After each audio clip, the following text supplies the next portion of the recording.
안녕하세요. 오늘의 데일리 뉴스레터에 오신 것을 환영합니다. 1. 조선기술 세계 챔피언. 2. 유의 진짜 음모. 3. 한국의 솔직한 답변. 한번 진실을 알아봅시다. 미국의 로키드 마틴을 뛰어넘는 세계 최대 규모의 군산복합체가 대한민국에서 탄생한다는 충격적인 소식이 들려왔습니다. 폴란드를 필두로 동유럽 전체의 방산 시장을 한국에 내줄 위기에 처한 이유는 한국의 영향력을 조금이라도 줄이기 위해 생떼를 부리고 있었는데 난데없이 등 뒤에서 호랑이가 튀어나온 상황인데요. 한편 여태껏 세계 군수 시장을 주도하던 미국과 로키드 마틴도 갑자기 버거운 경쟁자가 나타나자 당혹감을 감추지 못하고 있습니다. 하필이면 로키드 마틴이 한국군의 갑질을 여러 번 해왔기도 했고 바이든의 뒤통수 IRA 때문에 한참 이를 갈고 있던 한국에서 강력한 경쟁자가 탄생한 것이니 말이죠. 유럽과 미국이 초긴장 상태에 돌입한 가운데 과연 한국 방산 기업이 세계 군수 시장의 중심이 될 수 있을지 자세히 알아보도록 하겠습니다. 지난 1월 현대중공업의 대우조선해양 인수가 최종 무산됐습니다. 현대중공업이 대우조선을 인수합병함으로써 빅3 조선사 두 곳이 만나 메가조선사가 탄생해 세계 해운 시장을 정복할 수 있을 것으로 기대받았었습니다. 그런데 다름 아닌 이유의 반대로 인해 인수합병이 무산됐다고 합니다. 우리나라 기업의 합병에 이유가 웬 참견인가 싶은데요. 현대중공업은 대우조선의 주채권은행인 산업은행과 본계약을 체결할 때 경쟁 6개국의 승인을 받아야 한다는 조건을 수용했었습니다. 다국적 기업의 인수합병 시 독과점을 우려한 조건이었는데요. 중국, 싱가포르, 카자흐스탄, 한국, 일본, 유 6국가의 승인을 받았어야 했는데 그중 이유가 승인을 거부해 인수가 무산되고 말았습니다. 당시 이유는 양사가 합병하게 된다면 LNG 운반선 시장을 독점할 수 있다는 이유로 두 기업의 인수합병을 반대했었는데요. 하지만 유럽이 해운 패권주의를 지켜내기 위해 두 조선사의 합병을 반대했다는 학회의 분석이 나왔습니다. 그동안 유럽 주요 선사들은 세계 해운 시장을 장악하고 국내 조선사들의 경쟁을 이용해 저가 수주를 맡겨 이익을 극대화하는 전략을 사용해 왔었습니다. 그동안 한국 조선사들은 엄청난 발주량에도 불구하고 저가 수주로 인한 경영난에 허덕여야 했었습니다.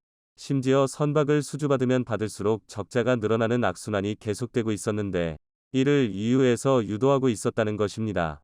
그런데 두 조선사가 합병하게 된다면 더 이상 같은 전략을 사용할 수 없게 되고 유럽이 쥐고 있던 해양 패권을 빼앗길 수 있어 반대하고 나선 겁니다. 대한조선학회 회장을 역임했던 김현수 교수는 이유가 현대중공업과 대우조선해양의 합병을 반대한 이유가 조선해운 등 관련 산업의 주도권을 한국에 내주지 않기 위해 이런 판단을 내렸을 것으로 생각한다고 말했습니다. 또한 조선시장 전체의 점유율이 아니라 일부분에 대한 점유율을 트집 잡은 것은 문제로 볼 수 있다고 말했습니다. 이유는 인수를 승인해주는 조건으로 현대중공업과 대우조선의 LNG선 사업 중 하나를 매각해 시장 점유율을 50% 이하로 낮출 것을 요구해 한국조선업을 반토막 내라는 말도 안 되는 요구를 해왔었는데요. 사실 한국이 LNG선 점유율에서는 1위를 차지해왔지만 지난해 선박 전체 수주량을 보자면 한국의 수주량은 37%로 41%인 중국에 이어 2위 수준에 머물러야 했었습니다. 김현수 교수는 유럽 컨테이너 선사도 세계 해운 시장의 절반 이상을 장악하면서 운임 등을 결정하는 데 같은 논리라면 이 역시 문제라고 이유의 주장을 비판하기도 했습니다. 현대중공업도 조선업은 입찰 승패에 따라 점유율이 크게 변동하는 사업이다. 점유율만으로 설불리 독과점을 판단해선 안 된다. 고 이후에 항의했지만 받아들여지지 않았습니다. 김현수 교수는 우리 조선사들끼리 경쟁하며 피해를 감수하기보다 합병을 통한 메가 조선사를 만드는 게 조선뿐 아니라 해운 철강 금융 등 다양한 분야로 파급 효과를 낼 수 있는 방법이라고 주장했습니다. 결국 두 조선사의 인수합병이 무산되며 메가 조선사의 탄생이 무위로 돌아가고 이유만 웃는 게 아닌가 했었는데 이번엔 갑자기 한화에서 나서 대우조선을 통째로 사들이겠다고 나섰습니다. 사실 대우조선을 인수하는 건 한화그룹의 오랜 염원이었습니다. 한화는 2008년에 대우조선을 인수하려 시도했었으나 글로벌 금융위기로 인한 자금난으로 인해 한 차례 고배를 마셔야 했습니다. 당시 한화그룹의 회장이었던 김승현 회장이 대우조선 인수를 강력하게 추진했었는데요. 아무리 잘 만든 배도 프로펠러가 부실하면 거친 파도를 헤쳐나갈 수 없다. 한화야말로 대우조선의 강력한 프로펠러가 될 수 있다. 고 말하기도 했었습니다. 한화는 대우조선 인수를 한화가 한국형 로키드 마틴으로 거듭나기 위한 마지막 퍼즐 조각으로 보고 있습니다. 한화가 글로벌 거대 군산복 합체로 거듭나기 위해서는 육해공을 아우를 수 있어야 했는데 바다는 빅삼각 꽉 잡고 있어 한화가 끼어들 틈이 없었죠. 한화는 김승현 회장의 결단으로 군함과 잠수함 건조에 있어 독보적인 지위를 가지고 있는 대우조선해양 인수를 결정했었습니다. 대우조선은 민간 선박 건조뿐만 아니라 관계토대왕함, 충무공 이순신함 등 한국 해군의 주력 구축함과 초계함, 호위함 등을 건조해온 해양 방산의 강자였습니다. 한국형 경항공모함, 차세대 구축함과 같은 첨단 함정의 효과적 운용을 위해 필요한 기술 개발에도 힘쓰고 있으며 최근에는 영국 방위사업체 밥콕과 함정사업 분야 기술 개발을 위한 전략적 협력도 맺었습니다. 특히 1987년 장보고 사업이 첫 번째 함정인 장보고함 계약을 따낸 이래 현재까지 국내에서 가장 많은 16척의 잠수함을 수주했으며 최근에는 한국 최초로 순수 국내 기술로 3,000톤급 잠수함 도산한창호함을 건조하기도 했었죠. 처음 장보고함을 건조할 당시 우리나라에는 잠수함 건조를 위한 어떠한 기술도 준비되어 있지 않았습니다. 대우조선 직원들은 기술을 배우기 위해 독일로 기술 파견을 갔지만 동양인이라고 홀대받으며 기술을 잘 알려주지도 않았기에 어깨너머로 훔쳐보며 기술을 배울 수밖에 없었습니다. 악조건 속에서도 대우조선 직원들은 악바리로 버텨가며 기술을 배워 우리나라 잠수함 기술의 토대를 마련했었습니다. 대우조선이 우리나라 잠수함의 기틀을 닦았다고 해도 과언이 아니죠. 이러한 기술력이 한화의 손에 들어가게 된다면 범의 날개를 단 형세라고 할 수 있습니다. 한화 관계자는 글로벌 방산 기업으로 발돋움하려면 잠수함과 함정 생산이 필수적이다. 대우조선을 인수하면 보완 및 집중이 가능해진다. 육해공을 아우르는 방위산업의 모든 기반을 갖출 수 있게 된다. 고 강조했습니다. 하지만 세계 방산시장에 새로운 공룡이 탄생하는 모습을 경쟁자들이 달갑게 볼 것 같지는 않습니다. 특히 이유는 이전부터 한화의 행보에 거듭 브레이크를 걸어왔었는데요. 다름 아닌 한화에서 생산하는 무기 때문이었습니다. 과거 유럽 국가들을 필두로 집속탄의 생산과 보유, 사용을 전면 금지하는 국제협약이 체결됐었는데요. 북한이라는 거대한 위협을 바로 머리 위에 둔 한국은 이 협약에 가입하지 않았었습니다. 세계에서 손꼽는 북한의 보병 전력과 기갑부대를 상대하기 위해서는 한 발만으로 축구장 반경의 넓이를 초토화할 수 있는 집속탄을 포기할 수는 없는 일이었죠. 그러자 이유는 기업을 대상으로 제재를 걸고 나섰는데요. 한화에서 제작하는 다연장 로켓 천무에는 한국형 ATACMS라고 할 수 있는 집속탄 탄도미사일이 포함되어 있습니다. 이를 통해 막강한 화력을 자랑하는 무기가 될 수 있었지만 EU에서는 집속탄을 생산한다는 이유로 한화를 블랙리스트에 올린 것입니다. 당시 한화는 유럽에서 태양광 발전 사업을 확장해 나가고 있었기에 다급하게 대책 마련에 들어가 결국 집속탄 연구, 생산 부서를 떼어내 자회사로 넘기는 방법을 택했었습니다. 우리 안보를 외국의 간섭으로 인해 타협해야 했었던 굴욕적인 사건이었습니다. 당시에는 EU의 뜻에 반발할 힘이 없었기에 감수해야만 했었지만 이번 인수합병을 통해 로키드 마틴과 같은 군산복 합체로 거듭나게 된다면 다시는 누군가의 입김에 휘둘리지 않아도 될 것입니다. 사실 한화가 목표로 하는 거대 군산복 합체 로키드 마틴은 생각보다 만만한 기업이 아닌데요. 세계 최강이라 불리는 미군의 군사적 역량을 뒷받침해주는 기업이 바로 로키드 마틴입니다. 국내에서는 전투기 제작 회사로 알려져 있지만 로키드 마틴은 미국 전반의 군수산업에 거대한 영향력을 가지고 있는 군산복 합체입니다. 로키드 마틴의 역량을 보여주는 사례는 다름 아닌 우크라이나에서 찾아볼 수 있는데요. 최근 우크라이나군은 하르키우 방면으로 대대적인 반격에 성공했었습니다. 그런데 군 전문가들은 이번 우크라이나 반격 작전에 로키드 마틴이 깊게 관여했을 것으로 보고 있습니다. 그동안 우크라이나군은 미국에서 온 PMC, 민간 군사기업, 직원들로부터 훈련받아 현대전을 수행할 수 있는 역량을 갖출 수 있었습니다. 또한 이번 우크라이나군의 정교한 반격 작전이 PMC 직원들의 도움으로 작성된 것으로 보여지고 있습니다. 외신에서는 미국과 영국의 정보부가 워게임 시뮬레이션 결과를 바탕으로 우크라이나군에게 조언을 해주었다고 보도했는데요. 그런데 미군 전체의 워게임 시뮬레이션 프로그램을 담당하고 있는 곳이 바로 로키드 마틴입니다. 전직 미군 고급 장교들 상당수가 록히드 마틴에서 직원 및 분석가로 재직하고 있으며 자회사로 PMC도 보유하고 있어 이번 우크라이나의 반격에 록히드 마틴이 상당한 역할을 했을 것으로 보고 있습니다. 다만 한국에 있어서 록히드 마틴은 그렇게 좋게만 볼 수 없는 기업입니다. 록히드 마틴이 첨단 항공기 산업의 선두에 서서 기술 개발을 위해 노력을 아끼지 않은 것은 사실이나 이를 이용해 수많은 갑질과 비리를 저질러 왔었습니다. 한국에도 전투기들을 판매하며 폭리를 취해왔고 KF-X 사업에서도 계약 조건을 어기고 4대 핵심 기술을 전수해주지 않아 한국 전투기 사업이 통째로 엎어질 뻔한 적도 있었죠. 그럼에도 불구하고 록히드 마틴이 가진 영향력이 너무 강력하다 보니 제대로 된 항의의 목소리조차 낼 수 없었습니다. 결국 국제관계는 힘의 논리가 지배하는 곳이니까요. 이러한 굴욕을 잊지 않았던 우리 기업들은 기술을 연마하고 힘을 길러 이제 세계에서 누구도 무시할 수 없는 방산 역량을 보유하게 되었습니다. 현재 한화는 그룹 내의 방산 분야 자회사들을 모아 한화에어로스페이스로 묶어내고 있는데요.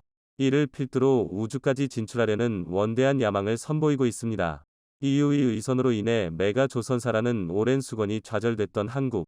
와 신상담하던 한국은 이제 미국조차 뛰어넘는 세계 최대 규모의 육해공 통합 군산복합체를 탄생시키며 EU의 복수를 예고했습니다. 중국이 꿈꾸는 해양굴기가 점차 명확한 형태를 갖추고 아시아의 평화를 위협하고 있습니다. 얼마 전 중국의 세 번째 항공모함인 푸제노를 진수함으로써 중국의 항모전단이 총 3대가 되어 아시아에서 견줄 수 없는 해군 전력이 완성되어 가고 있습니다. 그런데 얼마 전 공영방송을 비롯한 중국 언론들이 일제히 한국 해군의 움직임에 우려를 표했는데요. 중국 군사 전문가들까지 한국 해군이 중국에 있어 거대한 위협이 될 거라고 경고하고 나섰습니다. 이미 3대나 되는 항공모함을 완성한 중국이 한국 해군의 움직임을 경계하고 있는 것이죠. 게다가 일본 해상자위대 역시 심상치 않은 움직임을 보여주고 있어 동아시아의 해상 판도가 크게 흔들리고 있습니다. 대한민국의 중형항모 계획이 판을 뒤집어 놓을 조커가 될 것인지 자세히 알아보도록 하겠습니다. 대한민국이 중형항모 건조를 계획하고 있음이 만천하에 드러났습니다. 기존 계획이었던 경항모 계획안을 폐기하고 KF-21을 함재기로 하는 7만 톤급 중형항모를 건조하는 것을 검토하고 있었다는 것인데요. 이 소식에 대한민국과 바다를 맞대고 있는 중국과 일본에서 매우 민감한 반응을 보여주고 있습니다.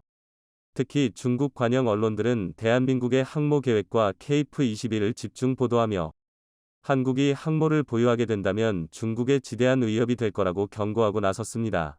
중국 국영방송사인 CCTV는 방위산업전 개막일인 9월 21일에 한국이 경항모 대신 중형항모 개발을 검토하고 함재기도 미국산 F-35B 대신 자체 개발한 KF-21을 택할 것이라고 보도하며 KF-21이 상세 성능에 대해서도 집중 분석했습니다. 또 다른 관영 언론 매체인 중화망에서는 한국은 일본처럼 무기 개발에 있어서 평화헌법의 구속 같은 것이 없고 충분한 개발 능력도 갖추고 있다. 일본처럼 자국 안보의 기치를 내걸고 군비를 확충해 미국의 대중 견제에 협조하는 일이 벌어지지 않기를 희망한다. 고 보도했습니다. 국영 언론뿐만 아니라 중국의 한 군사 전문가도 한국이 7만 톤급 큰 항모와 스텔스 함재기를 개발해 푸제노를 넘어서려 한다는 제목의 사설을 기고했는데요. 이 군사 전문가는 한국의 중형항모 계획을 두고 중형항모는 즉흥적인 구상이 아니라 국익을 도모하는 노련한 조치이다. 국산 함재기 개발로 항모 프로젝트 전체 비용을 낮추고 중일 양국의 항모 증강에도 대응하겠다는 뜻이다. 라고 평했습니다. 이처럼 중국 언론과 전문가들이 입을 모아 한국 중형항모 계획을 높게 평가하고 있는데요. 이토록 중국이 한국형 중형항모 계획을 경계하고 나선 것은 공개된 한국형 중형항모의 재원과 함재기의 성능이 중국에서 이제 막 진수를 마친 최신형 항공모함 푸제노와 대등하거나 앞설 것으로 예측되고 있기 때문입니다. 지난 6월 진수된 8만 톤급 항공모함 푸제노는 전자펄트 방식이 도입된 최초의 중국 항공모함으로 J-25와 현재 스텔스기로 개발 중인 J-35가 함재기로 탑재될 예정입니다. 라오닝호 산둥호에 이어 완성된 세 번째 항공모함으로 중국 해군의 작전 범위가 더욱 확대될 것으로 예측되고 있습니다. 그렇지 않아도 현재 중국군의 우리 영해 침해가 매우 심각한 상황인데요. 지난해 중국 군함이 우리 영해를 침범한 사례는 약 260건으로 전년에 비해 10%가 넘게 증가했습니다. 이조차 우리 해경과 군함이 발견한 것만 동계한 것으로 발견되지 않은 사례는 얼마나 많을지 상상하기 어려울 정도입니다. 여기에 4번 함으로 건조될 항공모함은 이미 설계가 완료되었으며 중국 최초의 핵 추진 항공모함이 될 것이라고 합니다. 이처럼 중국 해군이 무서운 속도로 성장해 나가며 앞으로도 우리 영유권을 강탈하려는 시도는 계속될 것으로 보여지고 있습니다. 하지만 중국만이 해군 전력 강화에 나선 것은 아닙니다. 현재 중국을 시작으로 아시아의 항모 경쟁이 치열해지고 있습니다. 얼마 전 인도는 최초의 국산 항공모함인 비크란트-호를 인도 해군에 취역시켰습니다. 이로써 인도 해군이 보유한 항공모함은 총 2척이 됐을 뿐만 아니라 세 번째 항모도 건조에 들어가 총 3척까지 늘어날 예정입니다. 일본 역시 헬기 항모로 건조되었던 이즈모함의 갑판을 개조하여 F-35B를 함재기로 운용하는 소형 항모를 만들었는데요. 태평양 전쟁 종전 이후 약 80년 만에 일본이 항공모함을 보유하게 된 것입니다. 현재 동급함인 카가함 역시 항공모함으로 개조가 진행 중으로 곧 일본의 항공모함 전력은 2척이 되어 아시아에서 둘째가는 해상공군 전력을 갖추게 될 것으로 보입니다. 중국 함재기에 신뢰할 수 없는 성능을 고려한다면 일본이 아시아 제1이라고도 볼 수 있죠. 중일 양협 국가들뿐만 아니라 인도까지 항공모함 전력을 갖추게 되면서 우리나라가 지켜낼 수 있는 바다는 더욱 좁아지게 되었습니다. 주변 국가들의 의지에 따라 언제 순동이 조여들지 모르게 된 것이죠. 이러한 상황은 오래전부터 예측되어 왔었기에 우리 군은 한국형 항모 사업을 계획해 왔었고 KF-21이라는 결출한 전투기가 등장하며 항모 계획은 한 단계 더 나아갈 수 있게 되었습니다. 현재 우리 군이 중형 항모를 도입하게 된다면 3척 정도를 건조하는 것을 구상하고 있는데요. 중형 항모 한 척마다 약 20대의 5세대 함재기가 탑재되어 최종적으로 완성된다면 일본은 물론 중국조차 넘볼 수 없는 막강한 해상 전력이 갖추어지게 됩니다. 이러한 미래를 중국과 일본 역시 예측하고 있기에 상당히 경계하고 있던 것이죠. 그런데 사실 우리나라의 항공모함 기술이 비약적으로 성장할 기회가 있었는데 안타깝게 중국의 손으로 넘어가 버린 사건이 있었습니다. 과거 소련이 붕괴할 당시 러시아는 전 세계로 소련제 무기들을 헐값에 팔아넘기기 시작했었습니다. 당시 빚더미에 오른 러시아의 경제 상황으로는 소련제 첨단 무기들의 막대한 유지비를 감당할 수 없었기 때문이죠. 러시아가 팔아넘긴 무기 중에는 무려 항공모함까지 포함되어 있었는데요. 민스크함과 노보로시스크함, 이 두 척의 러시아 항공모함이 단돈 71억 원에 우리나라로 팔려오게 됐었습니다. 민스크함과 노보로시스크함은 키예프급 항공모함으로 당시 소련의 주력 항공모함이었습니다. 과거 러시아 태평양함대에 소속되어 미국의 태평양함대와 맞서기도 했었습니다.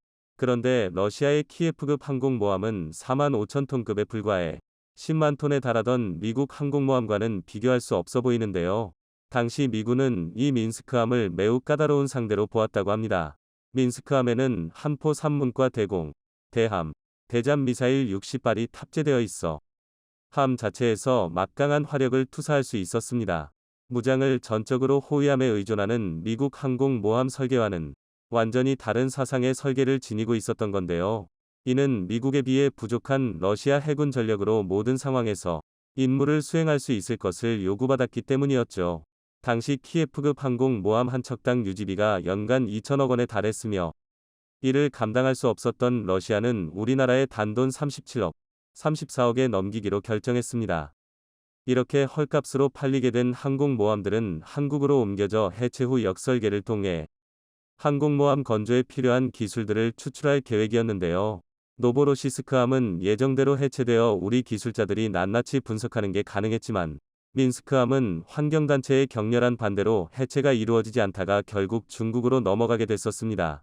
당시 중국 역시 항공모함을 건조하기 위해 눈에 불을 켜고 있었는데요. 하지만 미국은 물론 소련과도 사이가 틀어져 항공모함 기술을 얻을 방법이 없었기에 중국은 매물로 나온 중고 항공모함을 뜯어보고 기술을 얻어내려 했었습니다. 때문에 한국이 해체하지 못하고 가지고만 있던 민스크함을 중국에서 구입해 간 거였죠. 이후 중국은 소련 해체 전 우크라이나에서 건조 중이었으나 해체 후 건조가 중단되어 미완성 상태로 남아있던 쿠츠네초프급 2번 항공모함을 단돈 250억 원에 구매했습니다. 당시 유령회사를 통해 항공모함을 해상 카지노로 쓰겠다고 속인 덕분에 중국으로 들여올 수 있었습니다. 이 미완성된 항공모함을 완성시킨 것이 바로 중국 최초의 항공모함 랴오닝호였습니다. 미완성된 부분을 완성시킬 수 있었던 건 한국에서 가져온 민스크함을 분해하여 기술을 확보할 수 있었기 때문인데요. 어떻게 보면 우리나라에서 팔아준 덕분에 중국 항공모함이 완성될 수 있었던 것입니다. 민스크함을 넘겨주지 않았더라면 우리나라가 중국보다 먼저 항공모함을 운용하고 있었을지도 모를 일이죠.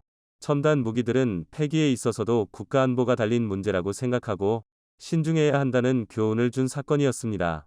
최근 들어 중국 해군뿐만 아니라 일본 해상자위대도 심상치 않은 움직임을 보여주고 있습니다.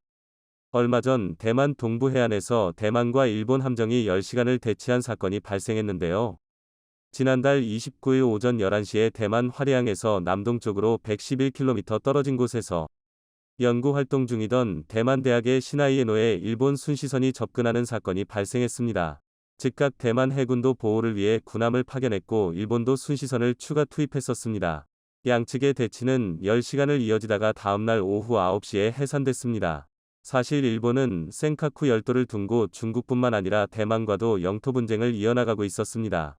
중국이 대만을 집어삼키려는 야욕을 보이고 있는데 여기에 일본까지 한입 먹겠다고 끼어든 것이죠. 게다가 얼마 전 진행된 한미일 합동해상훈련에서 일본 해상자위대는 뻔뻔하게 전번기를 달고 참가해 논란이 됐었습니다. 여전히 과거사에 대해 전혀 반성하지 않고 있는 것이죠. 이렇듯 양옆, 위아래로 믿을 수 있는 나라가 없기에 자주국방을 이루기 위해 우리 군 전력을 더욱 강화해 나가야 할 것입니다. 한국형 항모전단이 모습을 드러내려면 아직도 오랜 시간이 남았습니다. KF-21 보람에도 실전 배치까지 최소 4년이 남아있는데요. 중국은 그 시간을 기다려주지 않겠다는 듯 전력을 늘려나가고 있고 이에 질세라 일본 역시 평화헌법을 무시하고 전력을 증강하여 아시아의 군사적 긴장감을 높이고만 있습니다. 삼성전자가 이번 달부터 러시아에서 스마트폰 신제품 판매를 재개할 전망이라는 소식이 들려오고 있습니다. 이와 함께 삼성전자는 러시아에서 신규 인력도 채용하는 등 러시아를 등지고 있는 세계의 흐름과 다른 행보를 보이고 있는데요.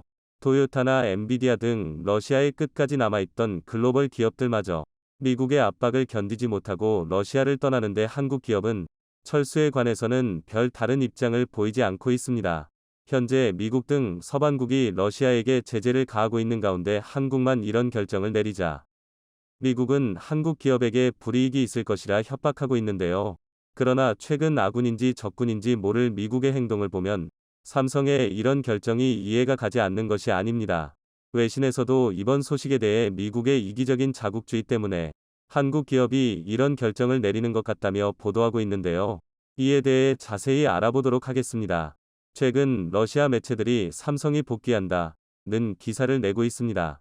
러시아 유력 일간지에 따르면 삼성전자가 연내 러시아 시장에서 스마트폰 신제품 판매를 재추진한다고 복수의 소식통을 인용해 보도했는데요.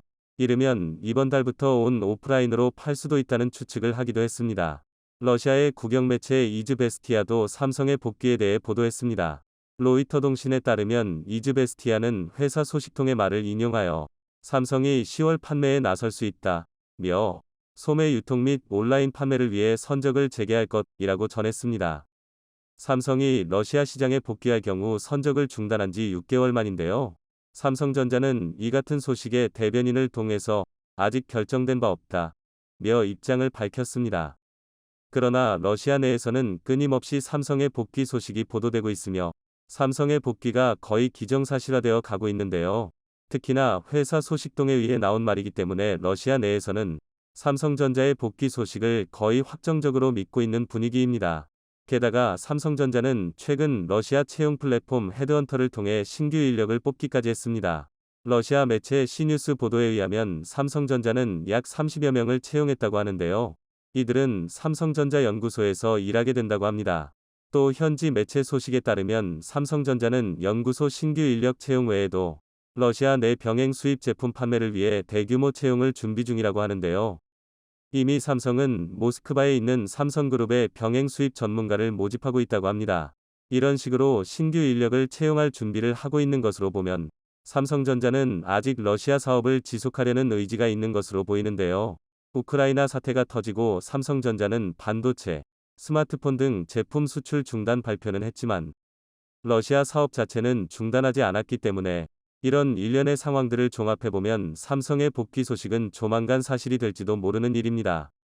한편 삼성전자의 복귀 소식이 가시화되며 미국 언론은 삼성전자를 부정적인 시선으로 바라보고 있는데요. 미국 언론은 삼성이 미국에 대해 러시아 제재 정책을 거스르는 것이라며 한국에 대한 수출 규제를 가해야 한다는 말까지 쏟아내고 있습니다.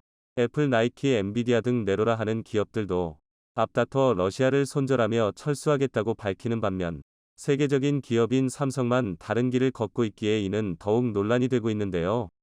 그러나 일각에서는 삼성의 이런 선택이 이해가 된다는 말도 나오고 있습니다. 미국 정부와 바이든 대통령의 최근 행태들을 보면 한국 기업은 실망할 수밖에 없었는데요. 미국 정부가 한국 기업을 홀대한다는 말도 나오는 가운데 한국 기업은 미국에 있으면 오히려 손해인 상황이 되니 한국이 미국이 아닌 다른 곳을 택하는 것은 당연하다는 것입니다. 미국 내에서 한국 기업의 입장을 이해한다는 말이 나온 것은 미 정부에 대해 러시아 제재가 시작되었을 당시 미국 내에서 비판의 여론이 없었던 게 아니기 때문입니다. 미국에 대해 러시아 제재가 시작되었을 당시 미국 정부의 행동으로 미국은 오히려 피해를 입게 될 것이라며 많은 사람들이 우려했었는데요. 한 경제연구소 소장은 미국이 러시아에 대해 일련의 제재를 가한 결과는 돌을 들어 제 발등을 제가 찍는 격일 뿐이었다. 며 현 미국 정부의 행동을 비판하기도 했습니다. 그는 제재를 받는다고 해서 국가 지도자의 결정을 바꿀 수 있는 것도 아니라며 미국의 러시아 제재는 잘못된 행동으로 예상치 못한 결과를 초래한 또 하나의 사례라고 지적하기도 했습니다. 그의 말처럼 미국은 대러시아 제재로 유가와 식료품 가격이 치솟았고 코로나로 인해 어려웠던 경제 상황이 이런 것들로 인해 더 나쁘게 바뀌었죠. 미국 정부의 이런 제재 정책은 미국 납세자와 전 세계의 이익이 될 수 있다고 말하지만 실제로는 돌을 들어 제 발등을 찍는 격이 되었던 겁니다. 미국은 지금 한국 기업을 비판하고 있지만 이는 전형적인 미국주의 생각에서 나온 말들입니다. 한국은 러시아와 교역을 키워가는 중이었고 러시아에는 우리 기업과 교민이 있습니다.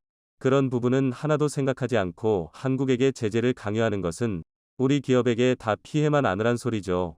심지어 제재만 가하고 막상 미국에 투자하는 한국 기업에게는 오히려 부당한 대우를 하는데 한국 기업에게 미국에만 투자하고 러시아에게 투자하지 말라는 것은 오로지 미국만 생각하는 이기적인 발언입니다. 한국도 처음에는 러시아 제재에 동참했었습니다. 애플, 테슬라 등과 같은 글로벌 기업들을 따라 삼성도 러시아행 선적을 중단하고 현지에서 신제품 출시를 멈췄었죠. 러시아에서 가장 사랑받는 브랜드인 삼성으로선 엄청난 결정이었습니다. 러시아는 삼성전자를 러시아에서 가장 사랑받는 브랜드 조사에서 6년 연속 1위로 뽑을 정도로 삼성전자의 제품에 대한 선호도가 높은 곳인데요. 아디다스, 소니, 애플 등 쟁쟁한 글로벌 기업을 제치고 한국이 1등을 차지할 정도로 러시아에서 삼성 제품은 인기가 많죠. 백색가전, TV, 오디오 등 대부분의 부문에서도 한국 제품은 어김없이 1위였고 스마트폰의 인기도 좋아서 러시아 모바일폰 시장 점유율의 30%는 삼성전자가 차지하고 있었습니다. 이런 러시아를 두고 미국의 제재에 동참한 것만으로도 한국에게는 굉장히 큰 결심이었는데요. 그러나 한창 잘 나가던 러시아 시장을 두고 미국의 뜻에 따랐던 한국에게 돌아온 건 미국의 홀대뿐이었습니다. 미국 때문에 한국은 러시아와 30년 동안 쌓았던 관계가 흔들리기도 했었죠. 미국과의 관계마저 삐거덕대고 있는 이상 한국 기업은 해외 시장을 위해서라도 다시 러시아 시장 진출을 생각해 볼 필요가 있습니다. 한때 선두였던 러시아 시장을 현재는 중국 업체들에게 내줄 위기에 처해 있기 때문에 삼성 등의 한국 기업은 러시아 시장의 복귀를 빠르게 추진하는 게 좋을 것으로 보이는데요. 현재 중국 업체들은 삼성이 잠시 주춤하는 사이 빠르게 치고 올라오고 있습니다. 러시아 현지 매체에 의하면 샤오미와 리얼미, 아너 등 중국 기업들의 제품이 상당한 점유율을 차지하고 있다는데요. 그러나 품질 면에서 중국 제품은 삼성보다 좋지 않아 러시아 내에서 중국 제품에 대한 불만이 속속 드러나고 있는 상황입니다. 그렇기 때문에 삼성이 지금 품질과 성능을 내세워 러시아 시장에 진출한다면 삼성은 중국에게 넘겨준 러시아 시장을 다시 빼앗고 러시아 내 전자제품 부문 점유율 1위를 차지할 수 있을 것인데요. 러시아 IT 전문지 텔레콤 데일리는 이러한 소식에 삼성 스마트폰은 러시아인들 사이에서 꽤 인기가 있다며 판매를 재개하기로 결정한다면 이전 판매량을 충분히 뛰어넘을 수 있다. 고 전망했습니다. 강대국 미국도 러시아 제재로 이렇게 몸살을 앓고 있는데 한국은 더 큰 피해를 입기 전에 러시아 시장을 노리는 게 미래를 생각했을 땐 더 나은 일인 것 같습니다. 현재 익명의 한 재계 관계자에 따르면 한국 기업들은 사업이냐 평판이냐를 두고 많은 고민을 한 끝에 어느 한쪽에 무게를 싣지 않겠다고 결정했다고 합니다. 미국은 한국의 이러한 결정에 비판의 말들을 쏟아내기 전에 현재 미국 정부가 하고 있는 행동들을 되돌아봐야 할 필요가 있습니다. 또한 현 시대는 다양한 이해관계 속에 살아가는 시대이기 때문에 미국 혼자만 독자적으로 결정할 수 없는 시대임을 깨달아야 할 것입니다. 삼성을 비롯한 한국 기업의 미국 손절이 점점 가시화되고 있는 가운데 미국이 언제쯤 한국 기업의 차별 문제를 해결해 줄 것인가가 궁금한데요. 미국 정부는 제대로 된 처우도 해주지 않으면서 한국 기업에게 간섭하는 행태를 멈췄으면 하는 바람입니다.